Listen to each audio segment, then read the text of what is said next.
We have a special guest, Ron Paul, joining us here in just a second. First, I want to play. Play a piece. In fact, hello, Congressman. How are you, sir?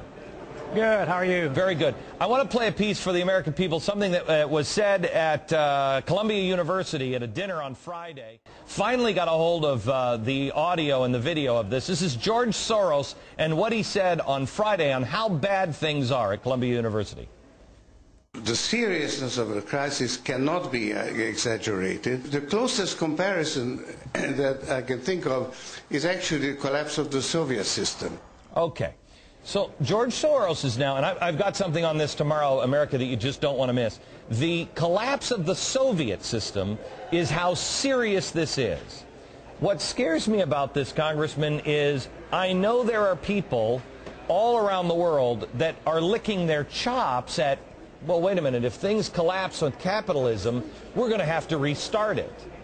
Can you tell me, what is the G20 doing? What is happening around the world with Gordon Brown, who will be in Congress next week, that says, hey, I think we should have a new New Deal, but a global New Deal?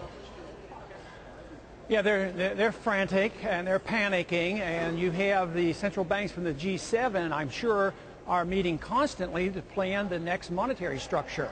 We had a major structure formed in Bretton Woods in '44. It collapsed in '71. We've had the dollar reserve standard from '71 up until last year. That's collapsed. It's gone. It's done. And they have to have a new monetary standard.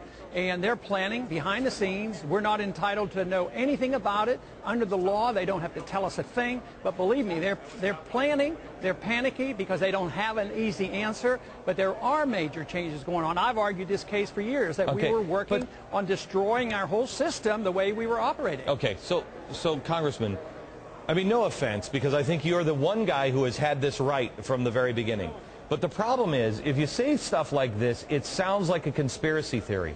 And I can't get, I mean, there's nobody in the media that is reporting this. There's nobody that's talking about this stuff, but it only makes common sense. If people know that the end is coming of the system that we have, and I'm not saying that, I'm not saying that we're all going to, cats and dogs are going to be sleeping with each other, et cetera, et cetera. What I'm saying is, there's going to be a change coming.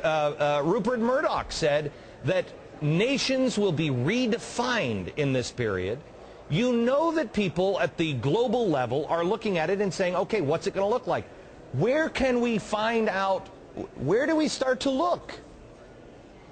Well, you should look to the Congress, but they don't pay much attention either. And there will be a realignment, and there's a struggle going on with us who believe that we should have national sovereignty. We should be out of the UN, out of the World Bank, out of the IMF, and no world government. But that is the movement that we're going in. That is the direction that we're going in. But others are planning to go one step further.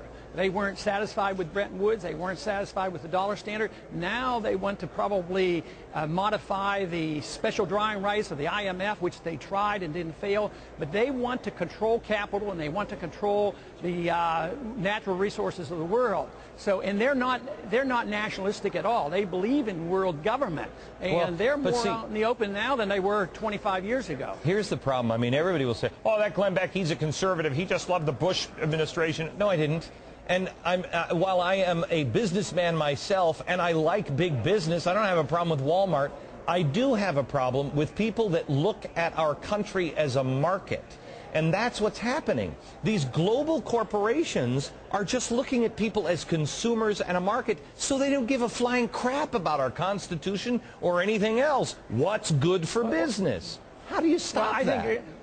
I think there's a lot of truth to that, but I concentrate on making sure nobody is big because they get a special benefit, either the bankers or the corporations, the international corporations, because inevitably they get benefits. They get tax subsidies of all sorts, they get contracts, and they are protected, and they get all kinds of benefits from government. When you're big for that reason, let's argue that Walmart got big because they satisfied the consumer. We don't want to come down hard on bigness per se.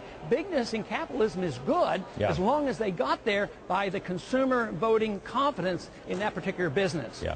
Congressman, thank you very much. By the way, America, I mean, I hope I'm nuts. I mean, really, you've never met anybody who hopes he's wrong more than I am, or I do. the solutions are going to be presented as gigantic and global, and the answer is going to be local. The answer is going to come from you and your local community and your state, not the globe.